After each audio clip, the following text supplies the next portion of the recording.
कृषि उद्यमी के इस प्रशिक्षण कार्यक्रम में आप सबों को झारखंडी जोहार। मैं हूं प्रदीप कुमार दुबे और आज जो हम लोग चर्चा करेंगे मछली पालन का। आजकल सूकर पालन, बकरी पालन और इसके बाद मछली पालन, ये तीन व्यवसाय जो है विशेष रूप से लोगों के आकर्षण का केंद्र है, क्योंकि इसमें अच्छी आमदनी है और स्वरोजगार का एक बहुत ही अच्छा माध्यम है। तो मछली पालन के विषय में चर्चा कर लेते हैं।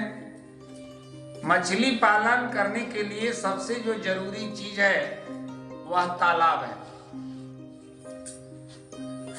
तालाब जो है अगर 1 हेक्टेयर क्षेत्र में है तो अच्छी आमदनी हो सकती है। 1 हेक्टेयर क्षेत्र का मतलब हुआ 330 फीट लंबा और 330 फीट चौड़ा क्षेत्र 1 हेक्टेयर होगा।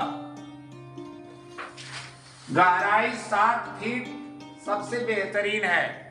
अगर उतना हमारे पास क्षेत्र नहीं है तो 1 एकड़ में हम तालाब बना लेते हैं और 208 गुने 208 फीट के एरिया में हम जो है 208 गुने 208 मतलब 208 फीट लंबा, 208 फीट चौड़ा 1 एकड़ क्षेत्र हो जाता है। तो इस तरह का तालाब हमारे पास होना चाहिए।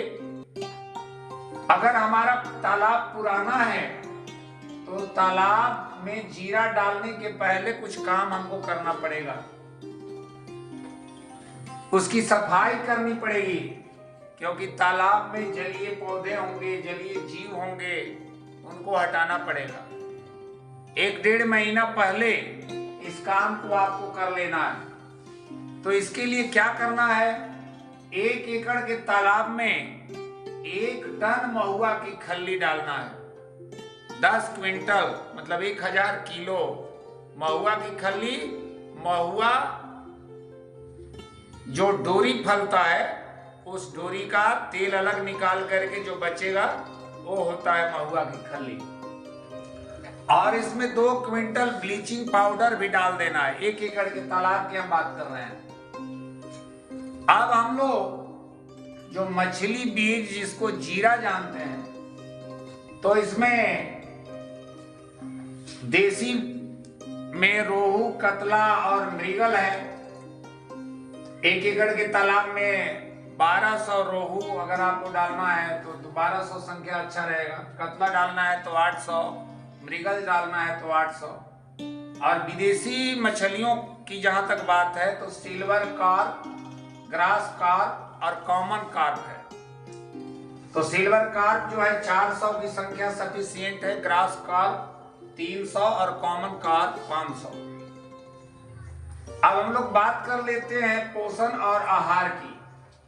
तो सबसे पहले पोषण और आहार के पहले एक बात और जान लेना है कि जैसे सबसे पहले जलीय जीव वगैरह को हम लोग हटा लिए और इसके बाद तालाब में महुआ की खल्ली और ब्लीचिंग पाउडर डाल लिए, तो ये बिल्कुल जहर जैसा हो जाता है। थोड़ा सा इंतजार कर लेना है, देख लेना है, पानी की जांच कर लेना है।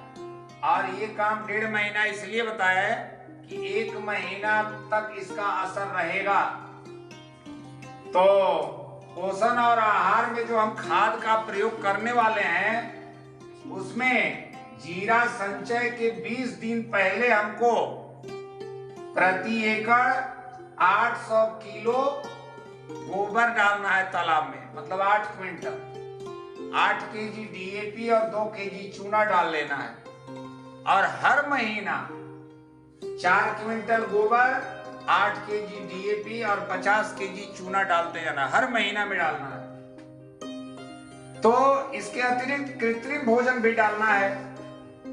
कृत्रिम भोजन में सरसों की खल्ली और चावल का फक, सरसों की खल्ली और चावल का फक डालना है।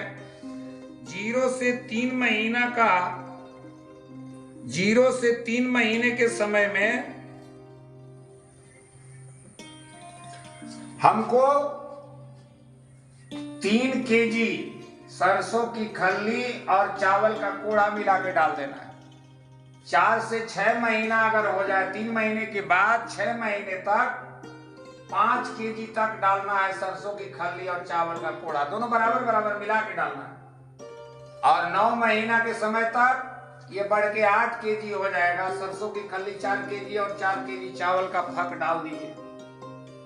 और 1 साल तक आपको 10 केजी, मतलब 10वां महीना से 12वां महीना के बीच में 8 से 10 केजी आपको सरसों की खल्ली और चावल का फक मिला के डालना है।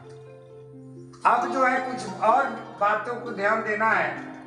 बादल वाले दिन आपको खुराक कम कर देना है, खाद भी कम, क्योंकि पानी में जो घुलित ऑक्सीजन है उसकी कमी हो जाती है।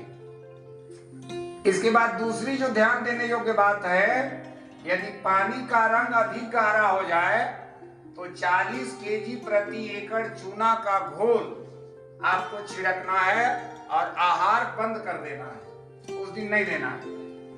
आधा पानी निकालने की व्यवस्था करना है तालाब से, अगर संभव हो तो आधा पानी निकाल के ताजा पानी भरें।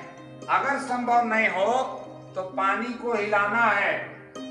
पानी को हिलाने के लिए आप फव्वारा का प्रयोग कर सकते हैं, नौका का प्रयोग कर सकते हैं, है ना।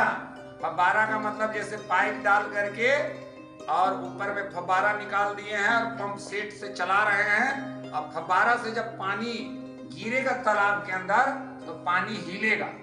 पानी क्या होगा? हिलेगा। तो इस प्रकार से पानी में ऑक्सीजन का जो लेवल है वो बढ़ जाएगा और आप जो है अच्छा उत्पादन ले पाएंगे। और जहां तक उत्पादन की बात है, प्रति एकड़ 15 से 20 टन मछली का उत्पादन हो जाता है। एक मछली की अगर बात करें तो 1 साल में 1 केजी, आधा केजी से लेकर 1 केजी तक की मछलियां हो जाती हैं। तो फिर मिलेंगे एक नए और रोचक टॉपिक के साथ, तब के लिए बहुत बहुत धन्यवाद।